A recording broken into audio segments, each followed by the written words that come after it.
Welcome, my dear friends. Today we shall be talking about how can you find a limiting reagent in a chemical reaction, and then we shall be discussing the problems based on equivalence as well as limiting reagent. In previous video we gave a detailed description of equivalence. You can watch that video, whose link has been placed in the description. And today, what do you mean by a limiting reagent? Let's have a look. Limiting reagent किसी भी chemical reaction में कैसे आप निकालेंगे? Suppose आपके पास एक reaction है. I will write the definition first. In a chemical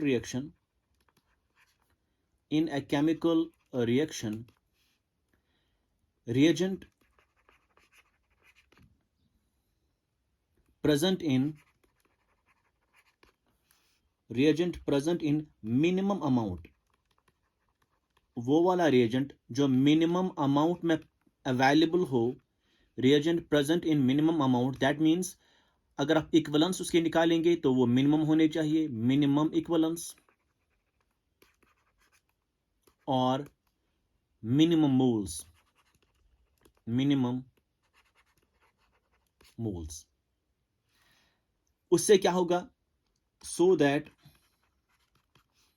it controls the reaction. जो मिनिमम अमाउंट है that controls the reaction. Such a reagent we call as a limiting reagent.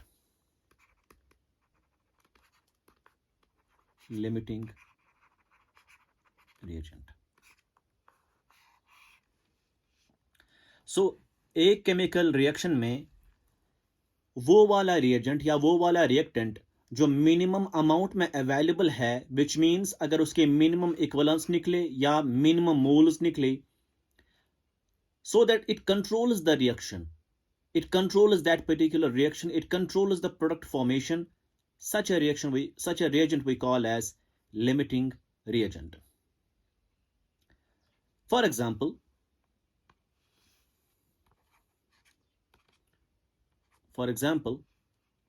suppose आपके पास है A that combines with B to form a product that is C.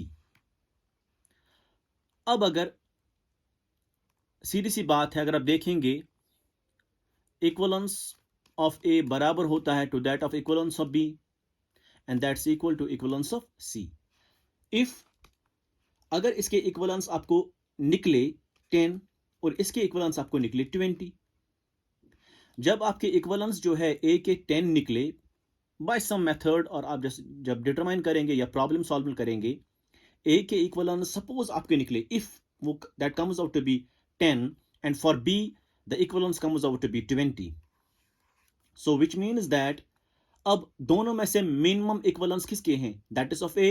सो जिसके minimum equivalence हैं we call that limiting reagent. So इसका मतलब ये हुआ, जो यहां पे A है, A reagent, this is the limiting reagent. That is the limiting reagent. So वो वाला reagent I told you right now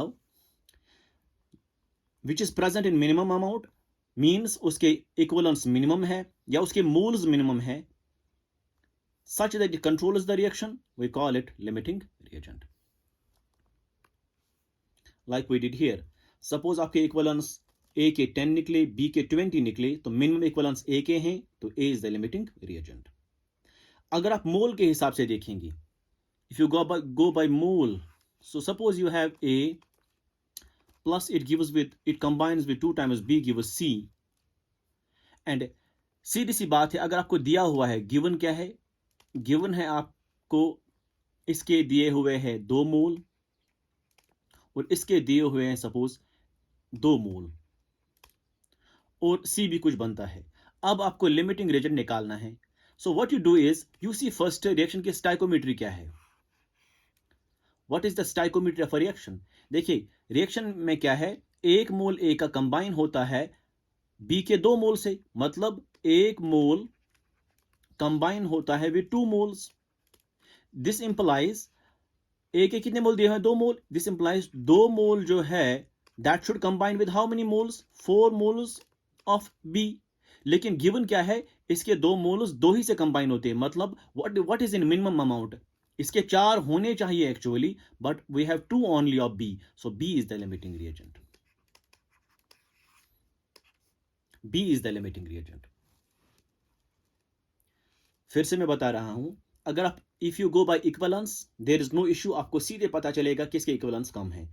no need to balance chemical equation, no need to go for the stoichiometry if you go by equivalence. However, if you consider moles, if you look for moles, you have to balance the chemical equation first. After balancing, you will have to see in balanced chemical equation how many moles of A reacts with how many moles of B. So in this particular reaction, 1 mole of A combines with 2 moles of B. This implies 2 moles of A should combine with 4 moles of B. But what is given? Given is 2 moles of A combines with 2 moles of B. So what? 2 moles of B, which means B must be actually 4, but they are only 2. So which is in less amount? That is B. So B is the limiting reagent. So मोल का यही मसला है कि आपको chemical equation जो है वो balance करनी पड़ेगी. Then only you can solve the problem.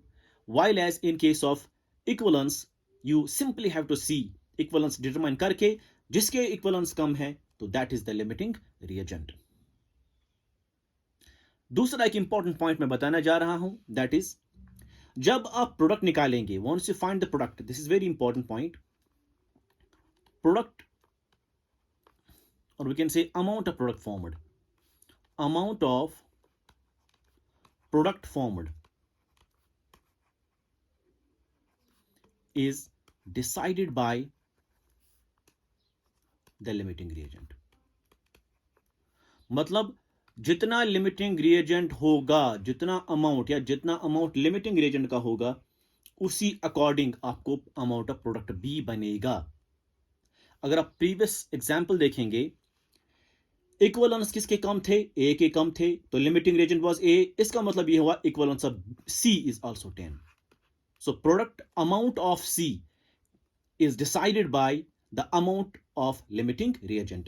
Limiting reagent 10 ही है तो 10 ही बनेगी. Similarly here, limiting reagent कौन है? B है, तो C is decided by the B.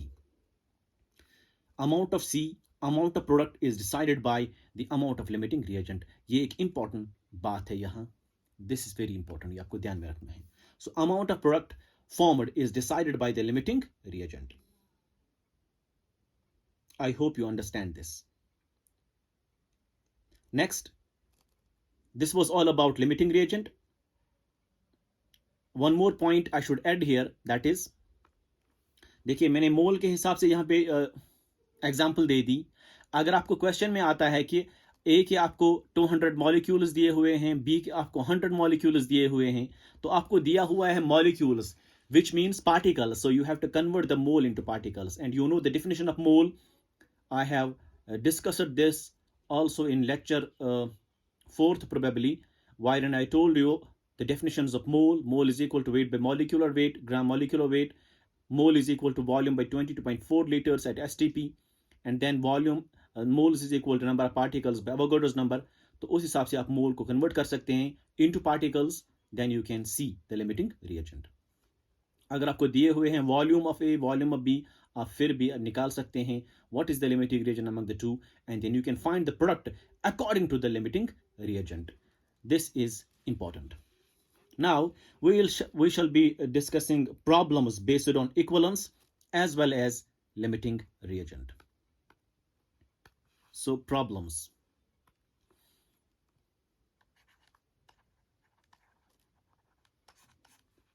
Problem number 1. पहले हम simple से before we shall do problems, let me tell you what can you get out of mole, out of equivalence. So what can you get out of equivalence? Equivalence helps you in many ways. Equivalence helps to find. Equivalence helps to find number 1, weight of species, volume of species. Equivalence helps to find weight, volume, moles, or we can say we have reaction based problems. Reaction based problems वो भी solve कर सकते हैं आप using equivalents. We can have dilution based problems. Dilution based problems वो भी आप solve कर सकते हैं लेकिन using equivalents. So equivalents helps to find the weight of species, to find the volume of species at STP, to find the moles also, and to find the amount of one reactant which combines with the given amount of that reactant, means reaction based problems. We can find dilution. We have a dilution based problems, means we can find the normality, molarity of species using equivalence. तो ये सारे जो है ये सारे problems हम कर सकते हैं using equivalence. So we shall be discussing them one by one. Problem number 1. आपका क्वेश्चन दिया हुआ है, सपोज आपके पास 10 ग्राम्स ऑफ कैल्शियम है. आपको बोला जाता है व्हाट इज इट्स इक्वलेंस. इसके इक्वलेंस कितने बनेंगी. आपको पता है इक्वलेंस का डेफिनेशन क्या है, weight by equivalent weight. So weight कितना दिया हुआ है 10. इक्वलेंट वेट कितना होता है, that is the atomic weight of calcium is 40 by f factor is basically 2 because maximum charge of this element is 2. So that is equal to 20 by 40, that is 0 0 cancel, 1 2 1s are 2 2s are, that is 0.5. This is the equivalence of 10 grams of calcium. This was the first problem. So we are able to find equivalence if weight is given. Next problem हम करेंगे, problem number 2, that is अगर आपके 2 moles दिए हुए हैं, 2 moles of water दिया हुआ है आपको बताया जा रहा है व्हाट इज इट्स इक्वलेंस. मतलब 2 मोल्स ऑफ वाटर के कितने इक्वलेंस बनते हैं. तो you can solve it easily because we know equivalents by number of moles is equal to F. ये सारे फार्मूलाज आप याद रखेंगे. We have discussed it in lecture 5 that was on equivalents. Link has been placed in the description, वो आप देखेंगे. तो moles आपको निकालने हैं, तो मोल्स बराबर आएंगे equivalence divide by F factor. नहीं, आपको इक्वलेंस ही निकालना है, सॉरी, आपको इक्वलेंस ही निकालना है. Moles is given, so equivalents will be equal to moles into F factor. Moles is basically equal to 2. F factor for water is basically atomic weight, molecular weight is 18. Sorry, F factor हमें निकालना है. तो F factor is basically the total charge on cation. Cation है H plus एक charge, 2 H पे 2 charge होगा. It is 2. It is equal to 4. So means equivalence for water is 4 जब इसके moles होंगे 2. इस तरीके से आप सॉल्व करेंगे ये problems. Next problem we shall be taking number 3rd problem, that is अगर आपके पास suppose ammonia or we can say water is having an equivalence of 4, find its weight in grams. अगर इक्वलेंस दिए हुए हैं, आपको weight निकालना है. So what you can do is you can use the relation is equivalents is equal to weight divide by equivalent weight. This implies आपको weight निकालना है. Weight will be equal to equivalents multiplied by equivalent weight. So equivalents is basically given 4. Equivalent weight is actually equal to molecular weight of water is 18 divided by F factor. F factor for water is 2. Why? Because it is the maximum charge on cation or total charge on cation.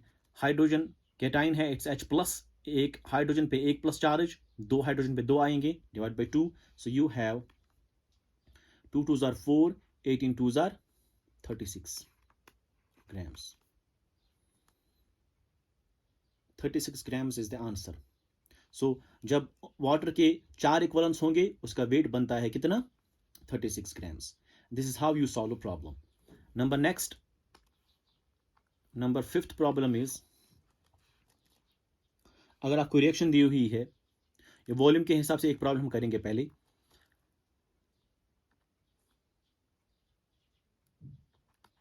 The equivalence of water is 10, how much is its volume at STP? अगर equivalence water के दिए हुए हैं 10, आपको बताना है कि ये कितना वॉल्यूम ऑक्यूपाई करेगा एट STP. सो आपको पता है बाय डिफिनेशन इक्वलेंस बराबर होता है volume by equivalence volume. Equivalence volume बराबर होता है molar volume by F factor. So volume divide by molar volume by F factor. F ऊपर चला जाएगा, that is volume into F factor divide by molar volume. Molar volume कितना होता है? You should know it. Molar volume होता है 22.4 litres. ठीक है, अब वैल्यू सब्स्टिट्यूट करिए. दिस इंप्लाइज अब आपको वॉल्यूम कितना निकलेगा? वॉल्यूम आपको वॉल्यूम ही निकालना है, तो volume will be equal to equivalents multiplied by this volume molar volume divide by F factor. ये बराबर आएगा ये मल्टीप्लाई ये डिवाइड बाय एफ फैक्टर, तो वॉल्यूम निकलेगा. Equivalents is given 10, molar volume is 22.4 litres divide by F factor. F factor for what is again 2. तो इस तरीके से जो है आपको लीटर्स में वॉल्यूम निकलेगा. 2 1s are 2 5s are 5 multiplied 22.4 आपको उतने वॉल्यूम निकलेंगे. This is how you do it at STP, because this is the relation you use for equivalence at standard temperature pressure or normal temperature pressure. This was the problem related to moles, and in the previous problems those were the problems related to volume. Now next question I should take up is on the basis of reaction. On the basis of reaction, question is, in a reaction magnesium जो है वो oxygen के साथ combine होता है to give you magnesium oxide. ठीक, it's 2 times. ये reaction है. आपको बताया जा रहा है 2 grams of Mg reacts with how many grams of oxygen to form magnesium oxide. मतलब 2 ग्राम अगर आपके मैग्नीशियम हैं तो वो रिएक्ट करते हैं कितने ग्राम्स ऑफ ऑक्सीजन के साथ, फिर बनाता है मैग्नीशियम ऑक्साइड. तो what you will use is, जब भी आपके पास रिएक्शन होगी, रिएक्शन के सिलसिले में आपको हमेशा याद रखना चाहिए equivalence of A is equal to equivalence of B is equal to equivalence of C. So मतलब ये कि we know equivalence of magnesium will be equal to equivalence of oxygen will be equal to equivalence of magnesium oxide. क्योंकि आपको magnesium oxide निकालना ही नहीं है तो आप ये ही दो ले लीजिए. You will take only these two. So बताइए आपको क्या निकालना है? Weight, grams, how many grams of oxygen, मतलब वेट निकालना है. अब वेट डिफिनेशन ही लगाइए आप. इक्वलेंस किसके बराबर होता है? Weight divide by equivalent weight. This equal to weight divide by equivalent weight of oxygen. अब वेट कितना है मैग्नीशियम का? 2 grams. इक्वलेंट वेट कितना है मैग्नीशियम का? That is the atomic weight, that's 24 divide by F factor. F factor कितना है? 2, because maximum charge for magnesium is +2. So we can write here और 2 divide by 24/2 is equal to weight divide by equivalent weight. यहां देखिए आप, weight of magnesium is 2 grams whole divide by equivalent weight होता है atomic weight divide by F factor. Atomic weight magnesium का कितना होता है? 24 divide by F factor, that is 2. वही मैंने लिखा यहां 24/2 is equal to weight of oxygen वो निकालना है divide by equivalent weight of oxygen means molecular weight of oxygen, that is 16 × 2 is 32 divided by charge of oxygen is -2, लेकिन ये 2 है, so 4. That means F factor is 4 for oxygen. So you have 32 divide by 4. So this implies ये आएगा 4/24, ठीक, is equal to 4, और we can say weight divide by 4 8s are 32. So ये 8 multiply यहां हो जाएगा. दिस इंप्लाइज यहां हम लिखेंगे weight will be equal to, that is 4/24 multiply 8. So weight will be equal to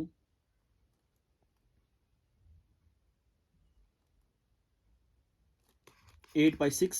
So weight will be equal to 6 1s are 6. वहां पे निकलेंगे 2 grams. This is the weight of oxygen with which 2 grams of magnesium will combine. यही problem थी. 2 grams of magnesium combines with how many grams of oxygen? That is 1.33 grams. इस तरीके से जो है आपको प्रॉब्लम सॉल्व करनी है। याद क्या रखना है आपको, equivalents of one reactant is always equal to the equivalents of another reactant is always equal to the equivalents of product formed. यहाँ पे आपको बिल्कुल भी याद नहीं रखना है कि you have to balance the equation. Why? Because you are solving problems using equivalents. अगर आप मोल के हिसाब से प्रॉब्लम सॉल्व करेंगे तब आपको जो है स्टाइकोमेट्री मेंशन जरूरी करनी है। अगर यही प्रॉब्लम जो है सॉल्व करेंगे यूजिंग मोल, तो what you should write actually is, यहां पे मैं दिखाऊंगा आई शुड सी हियर, मोल के हिसाब से अगर आप देखेंगे यही प्रॉब्लम, तो आपको क्या करना है, moles of magnesium divide by quotient क्या है 2 is equal two moles of oxygen divide by quotient क्या है, मतलब स्टोइकोमेट्रिक कोएफिशिएंट कितना है, रिएक्शन तो ये है, इसका स्टोइकोमेट्रिक कोएफिशिएंट 2 है, वो डिवाइड करना है, इसका 1 है तो डिवाइड करना है 1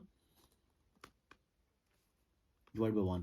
सो इस हिसाब से आपको निकालना है। दिस इंप्लाइज, फिर मोल्स किसके बराबर होते हैं, weight by molecular weight multiply 2 is equal to weight divide by molecular weight. ये तो एटॉमिक वेट आएगा यहां because magnesium is atom, molecular weight multiply 1। फिर क्या करना है आपको, then you have to do it like this. तो वेट कितना है 2 ग्राम्स है, डिवाइड बाय एटॉमिक वेट कितना है मैग्नीशियम का, दैट इज 24 मल्टीप्लाई 2, तो that's equal to weight divide by molecular weight oxygen कितना है 32। सो उस हिसाब से कितना बनेगा ये, दैट इज 2 तो कैंसिल हो जाएगा, it is 32 by 24, that is weight, वही आपको निकलेगा 1.33 grams is equal to weight. यहां से भी वैसे ही निकला, लेकिन मसला यह है कि आपको स्टोइकोमेट्रिक कोएफिशिएंट को डिवाइड करना है, so number of moles of one reactant divide by stoichiometric coefficient is equal to the number of moles of another reactant divide by stoichiometric coefficient. Stoichiometric coefficient तभी आएगा जब आप इस इक्वेशन को balance करेंगे। अगर आपके पास इक्वेशन एक है, तो अगर आप मोल के हिसाब से वो प्रॉब्लम सॉल्व करेंगे तो you have to balance it first, then you can solve it by moles. Why? Because आपको चाहिए स्टोइकोमेट्रिक कोएफिशिएंट्स। लेकिन if you solve the same problem using equivalents, आपको बैलेंस करने की कोई जरूरत नहीं, you directly write equivalents of magnesium is equal to equivalence of oxygen is equal to equivalence of magnesium oxide, that's product, direct, and then use the equations, you can find the answer. लेकिन moles में क्या है, moles में आपको पहले balance करनी है, उसके बाद आप प्रॉब्लम सॉल्व करेंगे, means it will take you extra time. कभी कभार इक्वेशन ऐसे भी होती है जहां आपको टाइम लगेगा बैलेंस करने में ही, तो अपना मेन क्वेश्चन जो है वो ऐसे ही रहेगा। इसीलिए बेहतर यही होगा कि जब भी आप प्रॉब्लम सॉल्व करेंगे रिएक्शन बेस्ड, तो आप क्या करेंगे, you will try to solve it using equivalence, because equivalence में आपको बैलेंस करने की जरूरत नहीं पड़ती है। This is important. So next problem we shall be taking up problem number 8। यहां पे आपको लिमिटिंग रिएजेंट का भी मसला आएगा। So 20 moles of aluminum reacts with 20 moles of oxygen to form how much aluminum oxide। आपको बताना है कि अगर अल्युमिनियम रिएक्ट करता है ऑक्सीजन के साथ, फिर बनाता है अल्युमिनियम ऑक्साइड, ठीक, इसके मोल्स भी दिए हुए हैं, इसके मोल्स भी दिए हुए हैं, आपको बताना है कि बताइए आप अल्युमिनियम ऑक्साइड कितना बनाएंगे, how much aluminium oxide will be formed. So आप क्या करेंगे, आप राइट अप करेंगे ऐसे, aluminium combine with oxygen to form Al2O3। No need to balance, go for the equivalences, equivalence of aluminum will be equal to equivalence of oxygen will be equal to equivalence of Al2O3, ठीक। अब क्या निकालना, moles दिए हुए हैं, so you will not use weight by molecular weight, you will use another equation। तो क्या करेंगे आप, चूंकि आपको प्रोडक्ट निकालना है, there is an important issue here, I will tell you। so equivalence किसके बराबर होता है, यहां पे मैं लिखूंगा इक्वलेंस डिवाइड बाय मोल्स बराबर होते हैं एफ फैक्टर को। इसका मतलब ये हुआ इक्वलेंस बराबर आएगा मोल्स इनटू एफ फैक्टर, ठीक, moles into F factor. So you can use this relation. Why will use this relation, why not wait by equivalent wait, this is because आपके moles दिए हुए हैं, सो मोल्स इनटू एफ फैक्टर। सो aluminium के moles into इसके F factor, oxygen के moles into इसके F factor, and moles of this also. So what you will do is, आप लिखेंगे यहां this implies number of moles of this into F factor is equal to number of moles of oxygen into F factor is equal to equivalence of aluminum oxide. फिलहाल वो ऐसे रखेंगे हम. अब number of moles of aluminium, number of moles of oxygen. Aluminium के moles कितने दिए हुए हैं? अब देखिए, it is 20 multiply F factor कितना होता है अल्यूमिनियम का? अल्यूमिनियम जो है इसका मैक्सिमम चार्ज कितना होता है? 3. That is 3 is equal two moles कितने ऑक्सीजन के दिए हुए हैं? That is 20. एफ फैक्टर कितना ऑक्सीजन का? एक ऑक्सीजन पे 2 माइनस चार्ज, 2 ऑक्सीजन पे 4 minus, multiply 4 is equal to equivalence of Al2O3. This implies ये कितना आएगा? ये आएगा 0, 3 2 6 is equal to 0, 4 2 8 is equal to equivalence of Al2O3. अब देखिए यहां पे आपको इंपॉर्टेंट बात याद रखनी है कि लिमिटिंग रिएजेंट की. I told you limiting reagent जो है, जो प्रोडक्ट बनेगा that is according to limiting reagent. आप देख सकते हैं प्रीवियस वीडियो, मेरी प्रीवियस जो स्लाइड बताई थी मैंने, amount of product formed is decided by the limiting reagent. अब लिमिटिंग रिएजेंट क्या होता है? It is the minimum equivalence that's called limiting reagent. So ये आप अप्लाई करेंगे यहां इस वाले प्रॉब्लम में. अब देखिए, एल्यूमिनियम का इक्विवेलेंस 60 है, ऑक्सीजन का इक्विवेलेंस 80 है. सो मिनिमम इक्विवेलेंस कौन सा है? 60 वाला. तो mean this is the limiting reagent. जब एल्यूमिनियम लिमिटिंग रिएजेंट है तो प्रोडक्ट भी कितना बनेगा? 60 ही बनेगा. Therefore, equivalence of Al2O3 जो है that will be 60 because the amount of product formed is decided by the limiting reagent. Limiting reagent कितना निकला? 60. तो equivalence of aluminum oxide B कितना निकलेगा? 60. That is it. अब इसका weight आपको निकालना है. How much? So equivalence is equal to 60. This implies equivalence किसके बराबर होता है? Weight divided by equivalent weight is equal to 60. This implies weight निकलेगा आपको बराबर 60 multiply equivalent wait. Equivalent weight of this is molecular wait. इसका molecular weight कितना होगा? इसका मॉलिक्यूलर वेट आपको आएगा, आप निकाल भी सकते हैं वो. एल्यूमिनियम का है 27 मल्टीप्लाई 2. हम यहां पे निकालेंगे दूसरे पेज पे. So weight will be equal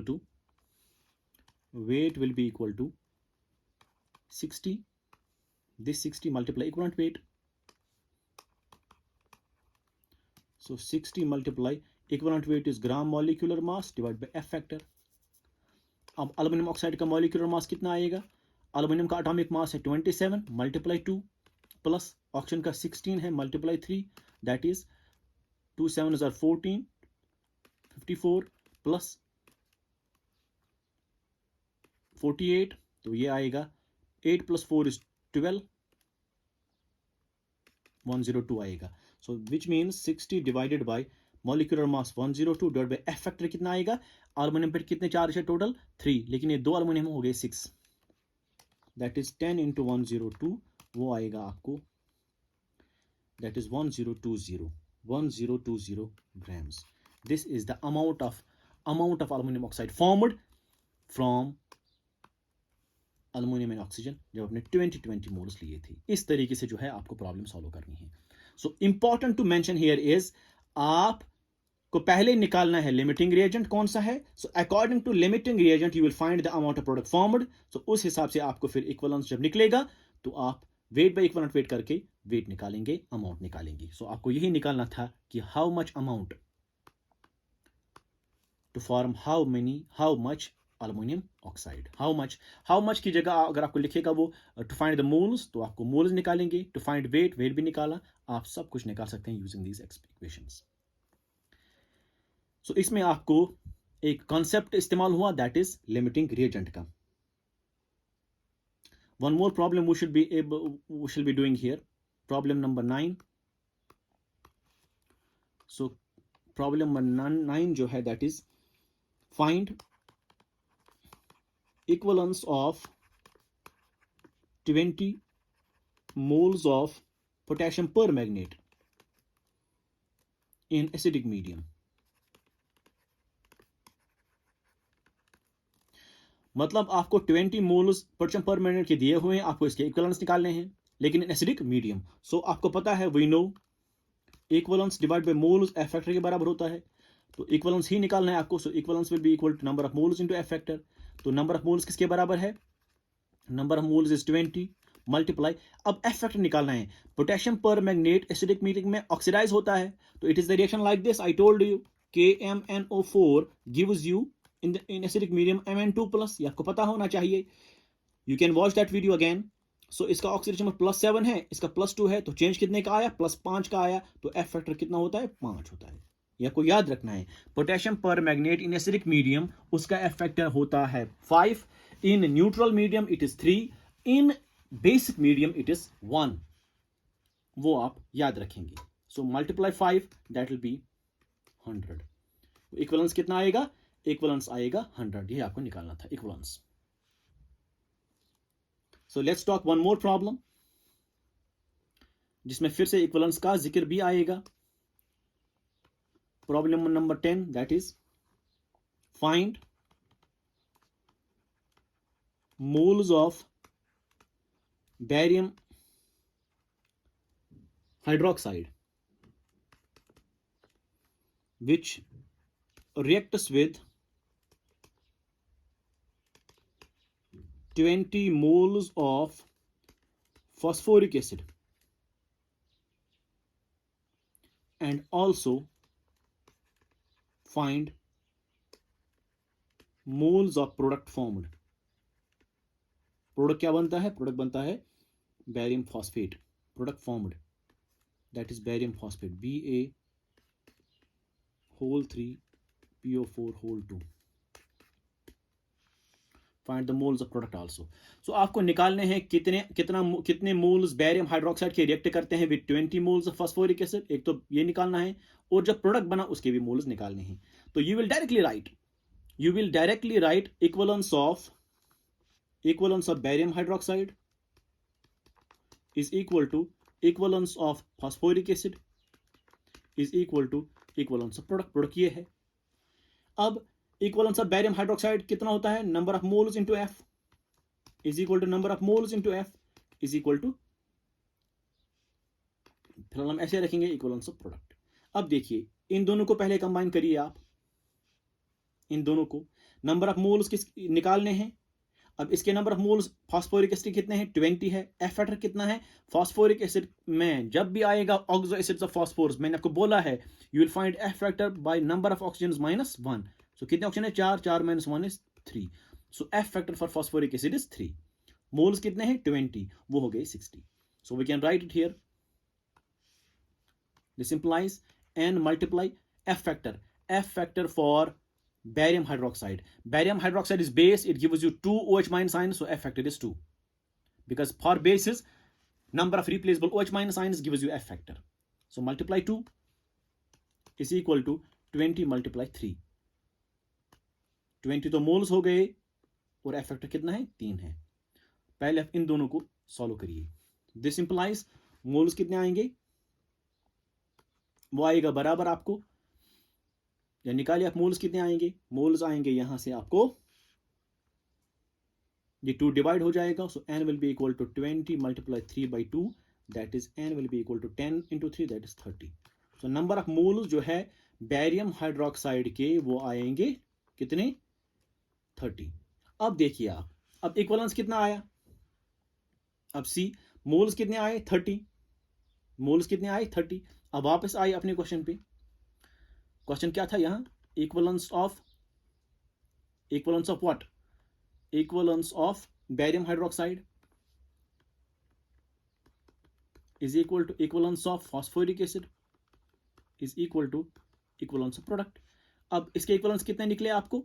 moles into F, moles into F equivalence of P, moles into F. Moles कितने निकले अभी? 30। एफ फैक्टर कितना था? 2 का। मोल्स कितने थे? 20। एफ फैक्टर कितना था? 30 is equal to equivalence of P. This implies this is 60 is equal to 60 is equal to equivalence of P.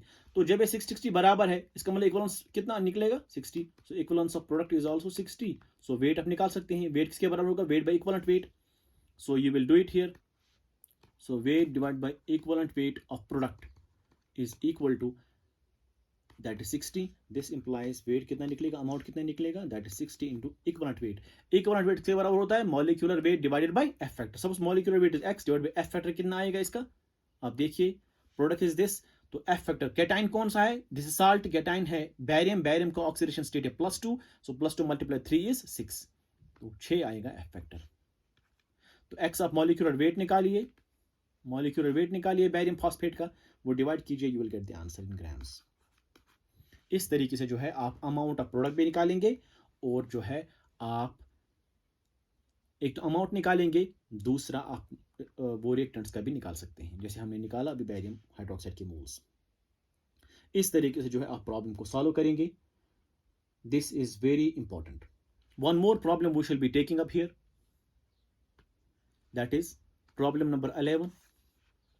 If 20 moles of calcium reacts with 20 moles of oxygen, find number 1 moles of calcium oxide formed, number 2 moles, and name of remainder. Remainder means unreacted. ये question है। तो calcium react करता है oxygen के साथ, सो सीधी सी बात है। सो calcium जो है it combines with oxygen to form calcium oxide, no need to balance. इसका मतलब equivalence of calcium will be equal to equivalence of oxygen will be equal to equivalence of calcium oxide. तो equivalence of calcium कितना है, moles into F factor, moles into F factor, फिलहाल हम ऐसे रखेंगे equivalence of calcium oxide. अब देखिए moles कितने कैल्शियम के दिए हुए हैं, दैट्स 20, आप देख सकते हैं यहाँ 20 moles of calcium, 20 moles of oxygen, same moles दिए हुए हैं। 20 इंटू एफ फैक्टर कितना कैल्शियम का, 2, because it is the charge, maximum charge of cation, cation alkaline earth metal है तो उसका चार्ज 2 होता है, दैट इज 2। 20 मोल इसके भी दिए, एफ फैक्टर कितना है, 4 है, is equal to equivalence of calcium oxide. अब ये कितना आया, दैट इज 40 इक्वल टू 60, नहीं 80 आ गया, is equal to equivalence of calcium oxide. अब मुझे बोलिए ये और ये, अब देखिए अब क्या इक्वलेंस ऑफ कैल्शियम ऑक्साइड कितना निकलेगा, that is decided by the amount of product is decided by the limiting reagent. So ये 40 है, ये 80 है, मिनिमम इक्वलेंस इज 40, सो मतलब ये कि limiting reagent is here calcium, this is the limiting reagent. So product is formed according to limiting reagent. So हम लिखेंगे यहाँ therefore equivalence of calcium oxide है कितना, 40। क्यों 40 है, because it is the limiting reagent, product formed is decided by the limiting reagent. ये आपको important ध्यान में रखना है। सो अब इक्वलेंस किसके बराबर होता है, weight by equivalent weight, that is equal to 40। This implies weight किसके बराबर होगा, 40 into equivalent weight is molecular weight, that is इसका 40, इसका 16, दैट इज 56, डिवाइड बाय करिए आप 2 एफ फैक्टर, तो ये सॉल्व करिए आप, this will give you weight, that is 20 into 56, ये आंसर निकलेगा इन ग्राम्स। सो आपको निकला ग्राम्स, आपको मोल्स एक्चुअली निकालना था, सॉरी आपको मोल्स ही निकालना था, no need to go for this, हम यहाँ पे दिखाएंगे, no need to go for weight determination. Equivalence बराबर होता है किसके, n into F is equal to 40, तो n निकलेगा बराबर 40 by f, that is n निकलेगा बराबर 40 divide by 2, that is 20। So 20 निकलेगी कैल्शियम ऑक्साइड के मोल्स। अब आपको क्या निकालना, ये तो पहला क्वेश्चन था, this was the first part of it, moles of calcium oxide formed, वो निकाले आपने। अब आपको निकालने हैं moles and name of remainder. अब रिमाइंडर अनरिएक्टेड कौन बचा, अनरिएक्टेड कौन बचा, लिमिटिंग रिएजेंट तो ये है, सो अनरिएक्टेड इज दिस, अनरिएक्टेड कितना बचा, 80 में से 40 काटो, 40 बचा, सो 40 इज अनरिएक्टेड। को कितने इक्वलेंस ऑक्साइड के ऑक्सीजन के अनरिएक्टेड रहे, सो रिमाइंडर इज ऑक्सीजन, कितना उसके इक्वलेंस कितने हैं, 40। सो ऑक्सीजन के इक्वलेंस 40 है, this implies n into F is equal to 40, तो वो कितने मोल्स निकलेंगे, that is 40 by F, that is n equal to 40 divide by F factor कितना है ऑक्सीजन का, that is 4, that is n is equal to 10। So 10 moles आपको unreacted रहे ऑक्सीजन के, ये आपको निकालना था मोल्स, आपको मोल्स निकालने थे, moles of remainder and name of the remainder. So remainder is oxygen और उसके मोल्स कितने हैं 10, और इसके कितना निकला, इसके आपको निकले 20 मोल्स, यहाँ 20 moles. So I hope you understand this. I hope you understand this. One more thing I should tell you that is very important as far as concentration terms are important.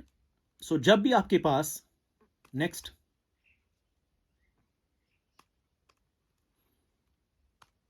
ये है कि note में क्या लिखेंगे आप? देखिए, equivalence बराबर होता है, हम ऐसे लिखेंगे, नॉर्मलिटी बराबर होती है equivalence by volume in litres, जैसे मोलैरिटी होती है number of moles per unit volume in litres, इसी तरीके से नॉर्मलिटी होती है equivalence by volume. This implies equivalence will be equal to normality into volume, but volume किस में है? लीटर्स में. This is important. So n into V, normality into volume gives you equivalence. So जब भी आपके problems आएंगी reaction based और dilution based, use this equation. Use this कैसे? हम आपको एक क्वेश्चन लेंगे. So will take one question here. There will be problem 13 hopefully or 12. The problem is, if 100 ml of one normal NaOH reacts with 100 ml of HCl, find normality of HCl. So NaOH combine होता है HCl के साथ, मतलब equivalence of NaOH will be equal to equivalence of HCl. इसका मतलब ये equivalence किसके बराबर है? Normality into volume. So N1V1 N2V2. So normality कितनी है NaOH की? 1 है. So that is 1 into volume कितना है? 100 है. लेकिन ये ml में है, सो डिवाइड करना है 1000 because volume is in litres. आप देख सकते हैं यहाँ, this is the volume in litres. Very very important, गलत नहीं करना है. 1000 इज इक्वल टू नॉर्मलिटी आपको निकालनी है, वॉल्यूम कितना है? 100, लेकिन ये ml में है, आप डिवाइड करेंगे 1000 लीटर में कन्वर्ट करने के लिए. अब ये सेम है यहाँ, ये कैंसिल हो जाएगा इसके साथ. दिस इंप्लाइज नॉर्मलिटी कितनी आएगी HCl की? That is 1 normal. इस तरीके से आप सॉल्व करेंगे. यूज क्या करना है? इक्वलेंस यूज करना है. सिंपल. प्रॉब्लम नंबर 13 हम लेंगे, लास्ट प्रॉब्लम होपफुली. प्रॉब्लम क्या है? अगर आपने if 100 ml of 2 normal HCl is diluted to 200 ml, find n normality. आपको 100 ml 2 नॉर्मल सोल्यूशन था, 100 ml 2 नॉर्मल सोल्यूशन था, आपने इसको पानी डाल दिया. ठीक, अब इसकी नॉर्मलिटी चेंज होगी, वो कितनी है? आप सिंपली लिखेंगे equivalence of HCl when water is added. ठीक, सो इक्वलेंस ऑफ HCl कितना था पहले? That is N1V1 is equal to N2V2 because equivalence is equal to normality into volume, but this volume is in liters. So you will do one thing here. This implies normality कितनी थी पहले? 2. अब कितना volume था उस time? That is 100. Normality कितनी है अब? वो निकालनी है. वॉल्यूम कितना बना अब? That is diluted to 200 ml, that is multiply 20. This implies that is 200 is equal to N2 into 200. 200 will cancel, means N2 will be equal to 1 normal. This is how you solve problems. So dilution based problems अगर होंगे तब भी आप यही इस्तेमाल करेंगे. Reaction based problems होंगे तब भी आप यही इस्तेमाल करेंगे. Equivalences are same, so they are same, they are equal. एक बात का आपको ध्यान में रखना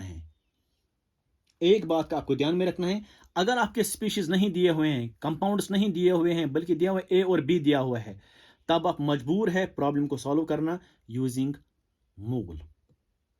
एक प्रॉब्लम हम लेंगे यहां, एक problem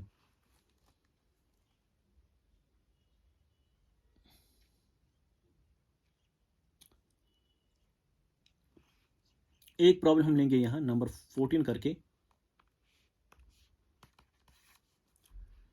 in a reaction suppose A combine होता है विद B2 के साथ बनाता है AB2. आपको बताया जा रहा है फाइंड